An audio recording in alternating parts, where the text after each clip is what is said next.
Thank you very much. Thank you.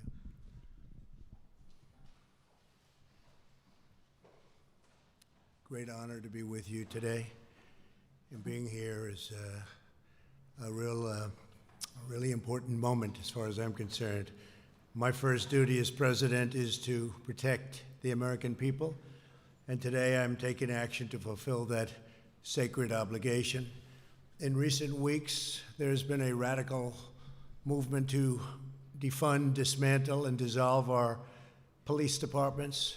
Extreme politicians have joined this anti-police crusade and relentlessly vilified our law enforcement heroes. To look at it from any standpoint, the effort to shut down policing in their own communities has led to a shocking explosion of shootings, killings, murders, and heinous crimes of violence. This bloodshed must end. This bloodshed will end. Today I'm announcing a surge of federal law enforcement into American communities plagued by violent crime. We'll work every single day to restore public safety, protect our nation's children, and bring violent perpetrators to justice. We've been doing it, and you've been seeing what's happening all around the country. We've just started this process, and frankly, we have no choice but to get involved. With us today is Attorney General Bill Barr. Thank you, Bill, very much. Acting DHS Secretary Chad Wolf. Chad, thank you. And FBI Director Christopher Wray. Thank you, Chris, very much. We're also pleased to be joined by Americans who have tragically lost their loved ones to recent violence. To each of you, please know that America grieves with you, that we pledge to honor the memory of your cherished loved ones by fighting to bring safety in every single community. We will bring that safety, you will see. For decades, politicians running many of our nation's major cities have put the interests of criminals above the rights of law-abiding citizens. These same politicians have now embraced the far-left movement to break up our police departments, causing violent crime in their cities to spiral, and I mean spiral seriously, out of control. In New York City, over 300 people were shot in the last month alone, a 277% at least increase over the same period of a year ago. Murders this year have spiked 27% in Philadelphia and 94% in Minneapolis compared to the same period in 2019. Perhaps no citizens have suffered more from the menace of violent crime than the wonderful people of Chicago, a city I know very well. At least 414 people have been murdered in the city this year, a roughly 50% increase over last year. More than 1,900 people have been shot. These are numbers that aren't even to be believed. Yesterday alone, 23 people were shot in Chicago, including at least 15 who were shot in a merciless onslaught of gunfire outside of a funeral home. 63 people were shot in the city this past weekend, and at least 12 people were killed. Over the 4th of July weekend, nearly 80 people were shot and 17 were killed.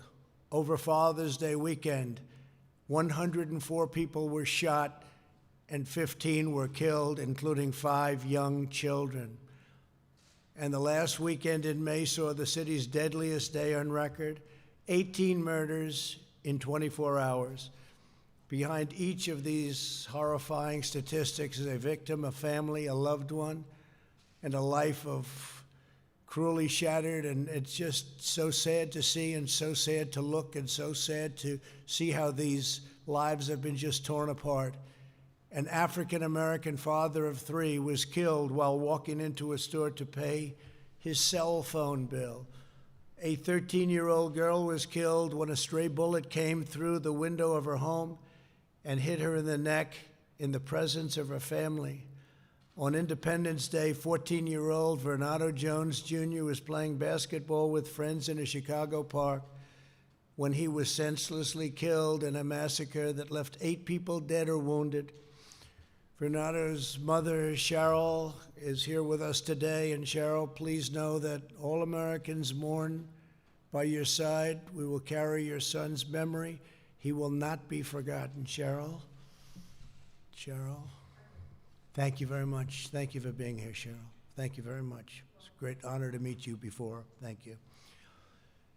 This rampage of violence shocks the conscience of our nation, and we will not stand by and watch it happen. Can't do that. The citizens of Chicago are citizens of America, and they have the same right as every other American to live in safety, dignity, and peace. No mother should ever have to cradle her dead child in her arms simply because politicians refuse to do what is necessary to secure their neighborhood and to secure their city. Every American, no matter their income, their race, or their zip code, should be able to walk their city streets free from violence and free from fear. For this reason, today, I am announcing that the Department of Justice will immediately surge federal law enforcement to the city of Chicago. The FBI, ATF, DEA, U.S. Marshal Service, and Homeland Security will together be sending hundreds of skilled law enforcement officers to Chicago to help drive down violent crime. And murderers and violent criminals are breaking a wide range of federal laws. We have that. It's as wide as it can be. We will find them, arrest them, and prosecute them. They will be in jail for many years to come. And we will work with local police to identify violations of state and local laws to help ensure that offenders are caught and jailed for their crimes. But we must remember that the job of policing a neighborhood falls on the shoulders of local elected leadership.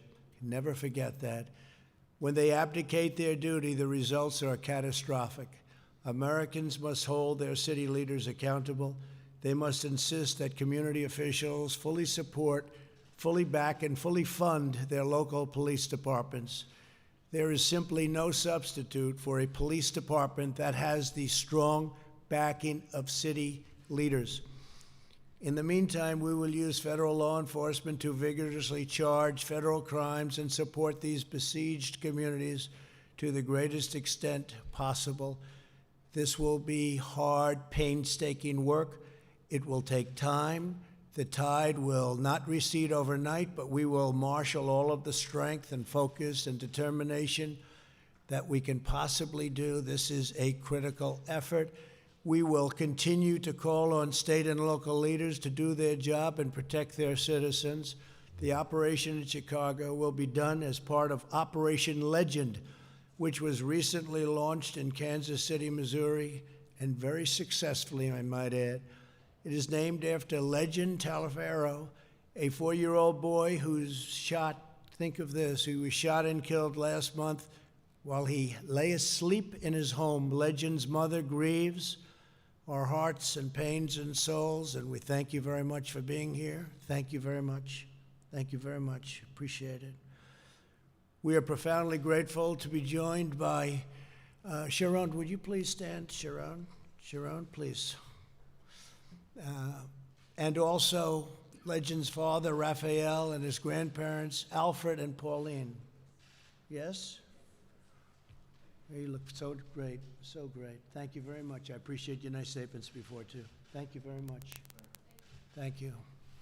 Legend is looking down. He's very proud of you right now, I tell you. Thank you very much. To Legend's family, we cannot even begin to imagine your anguish and your sorrow, but we solemnly promise to honor Legend, and we will be fighting every day to save the lives of America's children. Under Operation Legend, we will also soon send federal law enforcement to other cities that need help. Other cities need help. They need it badly. They should call. They should want it.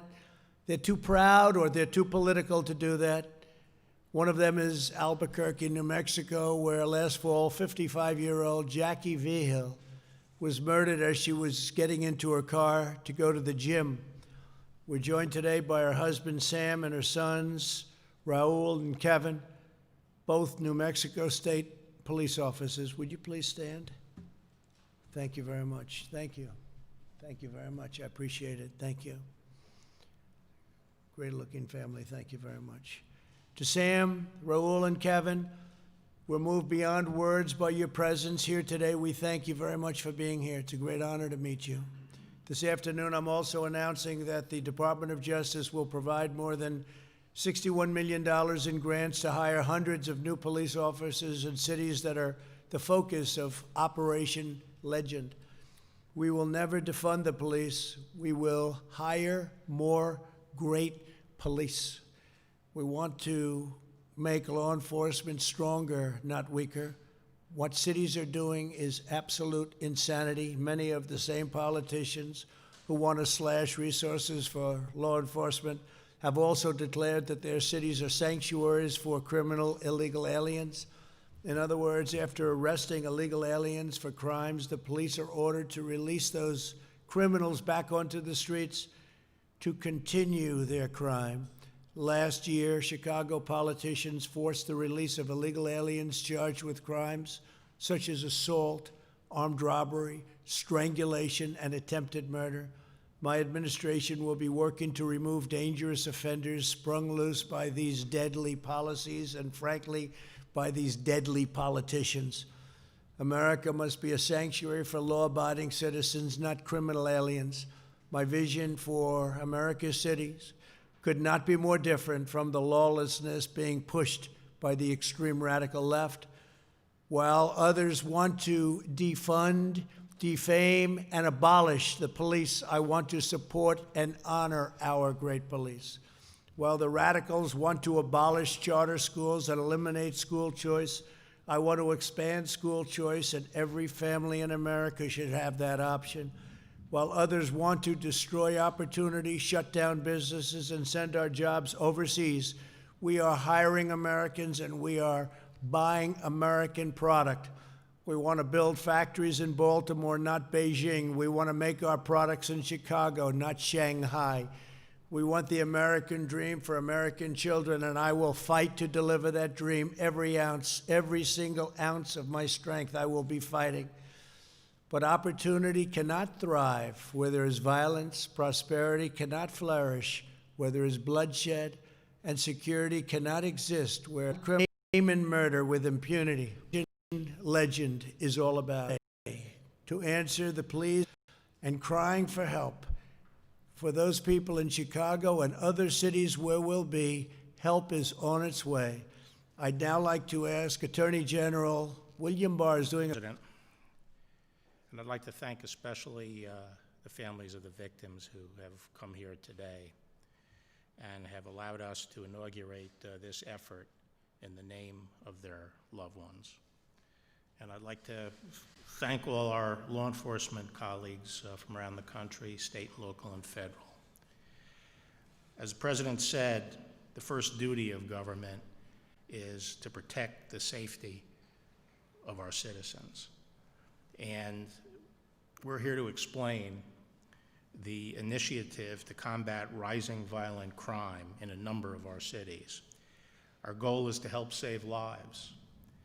The principal danger to the lives of our inner city communities is violent crime.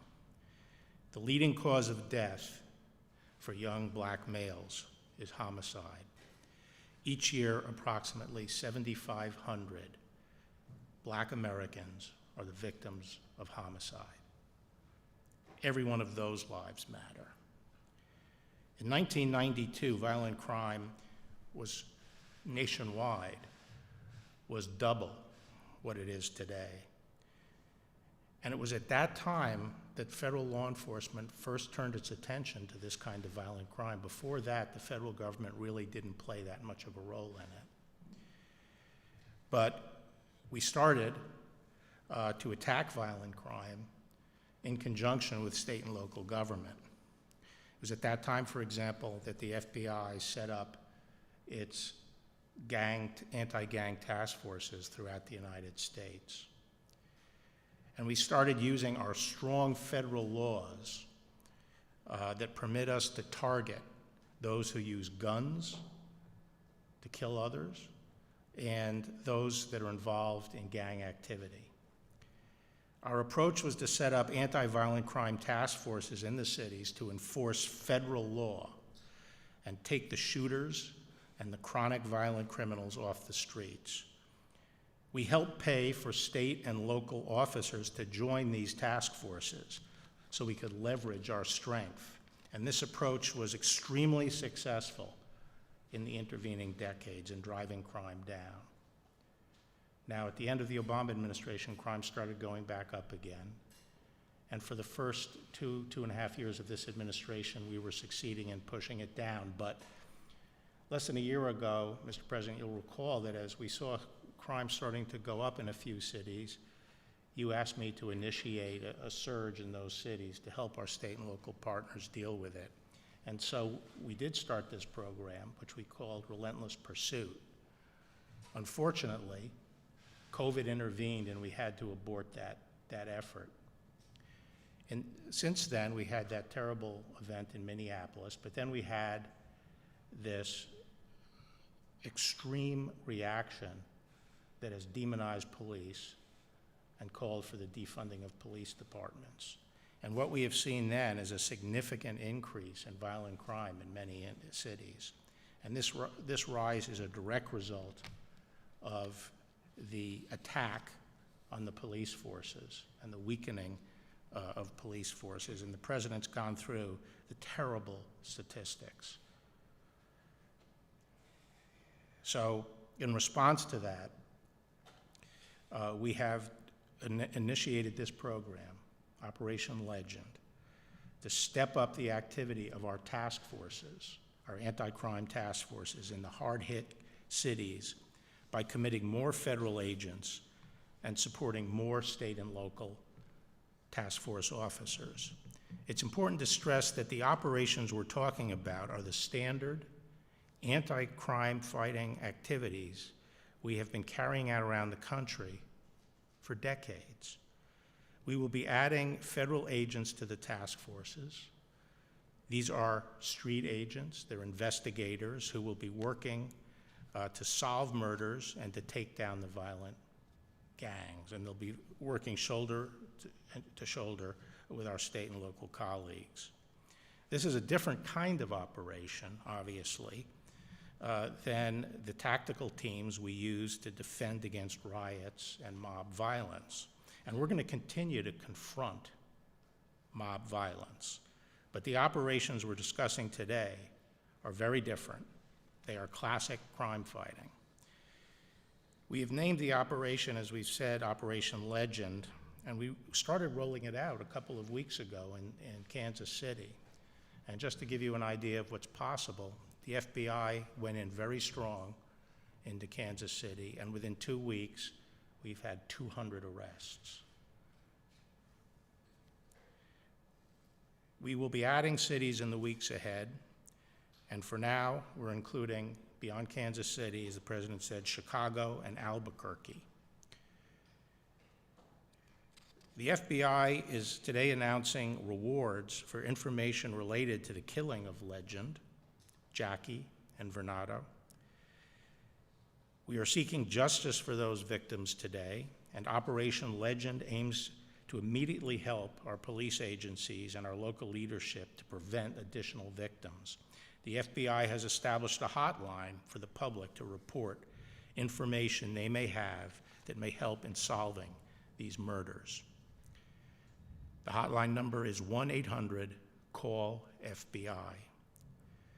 To carry out Operation Legend, federal law enforcement agencies will be committing additional resources to these cities, including FBI agents, DEA, ATF, the U.S. Marshals, and the Department of Homeland Security, HSI, teams. To date, we have sent over 200 federal agents to Kansas City. We are directing a comparable number of agents to augment Chicago's existing task forces, and we are providing an additional 35 agents to Albuquerque. The United States attorneys for Chicago, Albuquerque, and Kansas City are here today. These U.S. attorneys and the chief federal law enforcement officials in each of these cities are ultimately responsible for coordinating the federal effort and ensuring prosecutions from this initiative are effective. Linked to this increase in federal law enforcement agents, we are also providing additional financial assistance to the state and local enforcement agencies to permit them to provide more cops, more members of our task force. As I said, federal agents work hand in glove with state and local law enforcement every day. We supplement and provide support to local law enforcement, but violent crime is ultimately a problem that will be solved by state and local leadership in these cities, as the President said.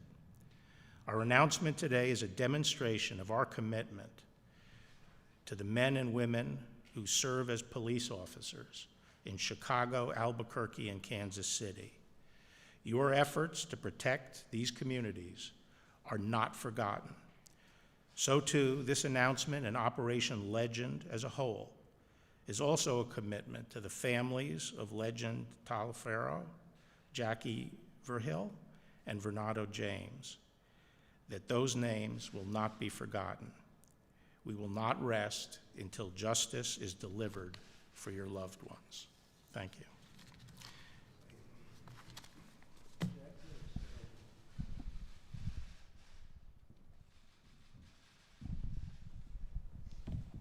Well, Mr. President, thank you for the invitation to be here today.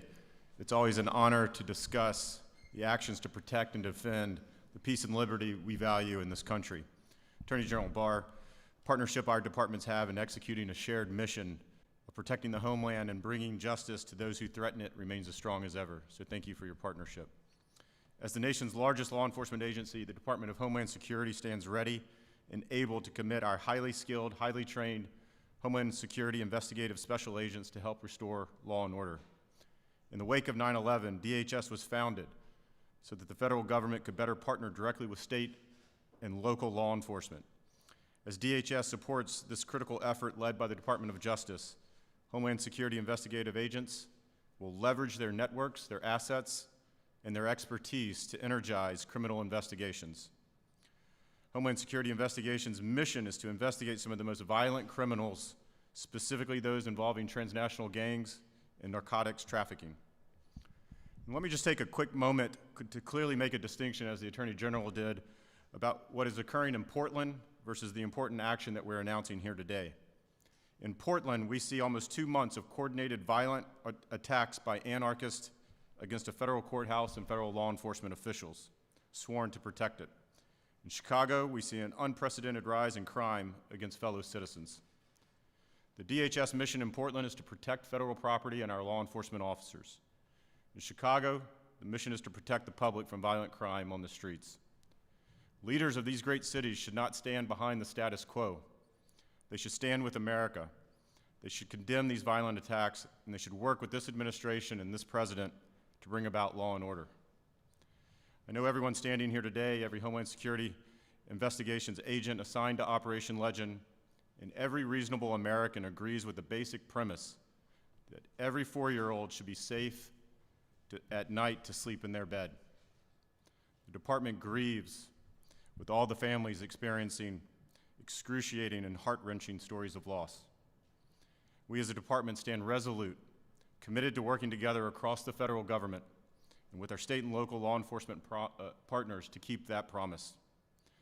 So again, thank you, Mr. President. The department is grateful for your continued support of our law enforcement officers as we continue to ensure the safety and security of all Americans. Thank you. Thank you very much. Chris, do you want to say a few words, please? You're going to be a big part of it, huh? Come on, go ahead, please.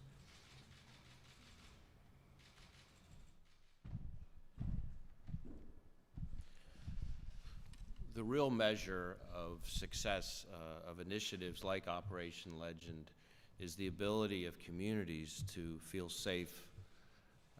It's not about the number of arrests, it's about the ability of kids to be able to play outside of their homes, about families to be able to walk to and from work, and that's what this operation is designed to do. And it's going to be a significant surge of federal resources to partner with our great state and local law enforcement partners to achieve safety and the confidence that the American people need to have that they can live safe in their community. So thank you, Mr. President. Sam, please. Please. Please, sir.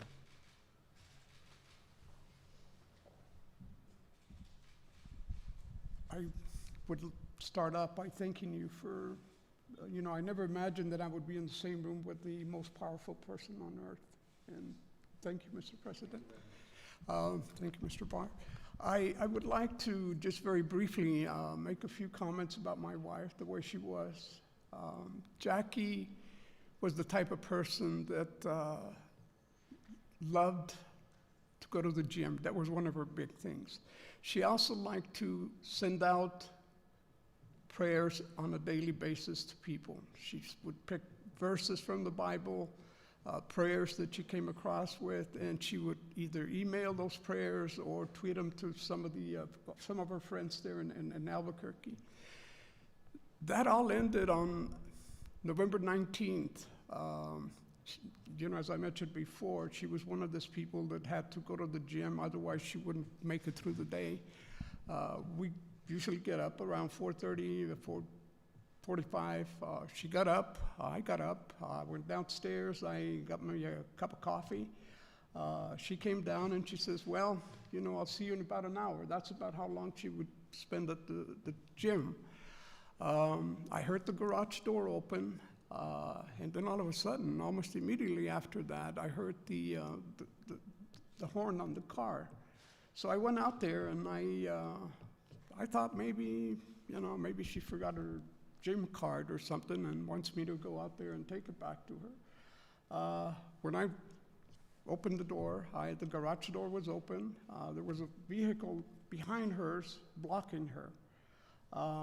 And I still didn't snap. I thought, well, maybe the guy that delivers the paper usually around that time of day or, was the one in the back of the car. Then I noticed that wasn't so. Somebody had shot and killed her there.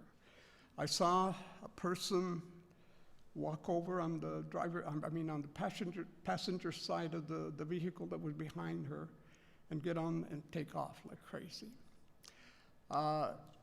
To this day, I can't forget that. Every time I go to bed, every time I go out into the driveway, that memory comes back and it haunts me. And Jackie, my wife, did not deserve to be killed that way. Nobody does, Of course, Albuquerque, as you probably all know, those of you in law enforcement, has a reputation for being one of the most violent cities in the country, actually. We've ranked up there in first place, second place, and that doesn't seem to be going away. It's been 8 months since my wife died, and there's been no arrests at all. Nobody has been arrested for the crime. There are other victims in Albuquerque that are in the same boat. The Journal reported back a couple of months ago that the rate of solving homicides in Albuquerque was less than 50%, and that in itself tells you a big story as to where we're at, how we need desperately some help to get after the crime rates that we have going on there. And I really appreciate the effort that you all are putting into this, and I welcome that, and if there's anything that I can do, please let me know. Thank you so much. Thank you very much, Chairman. We're going to be giving a special effort to that when we go in. We have some very talented people going in. We're going to give a very special effort to Jackie. Okay? Thank you very much. Sharon, please. Thank you.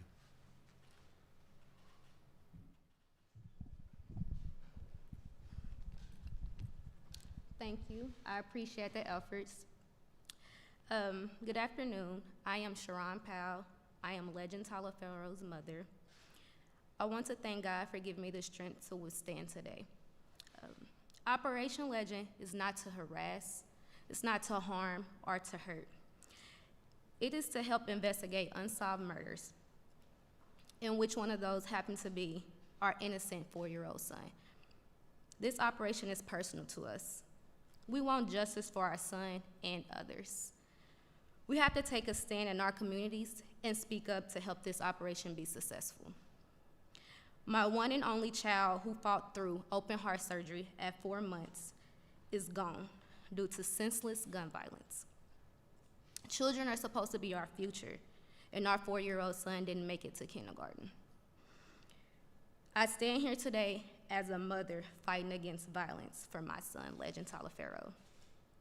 My family and I support Operation Legend, and we strongly want our community and everyone else behind us.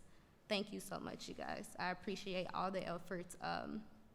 One thing about Legend, he was exciting. He loved basketball. He was a ball of joy. And I want his legacy to live on, and I want us to continue to fight against violence and also get justice for my son and others. So with this operation, I want it to be successful. So if every community can reach out to that hotline, if you know any information about any murder, that would be great. And also to keep carrying on this legacy. Thank you once again. I appreciate everything. Thank you. Thank you very much. And Legend and Jackie are looking down right now at you and very proud, very proud. Thank you both. Thank you, families, for being here. Thank you. So to every family, I'm very proud to stand with you in this struggle. I'm proud to stand with the heroes of law enforcement. They are true heroes. Thank you all for being here. We appreciate it very much. Great, great people. And I'm proud to fight by your side to deliver a better future for the citizens of every race, color, religion, and creed.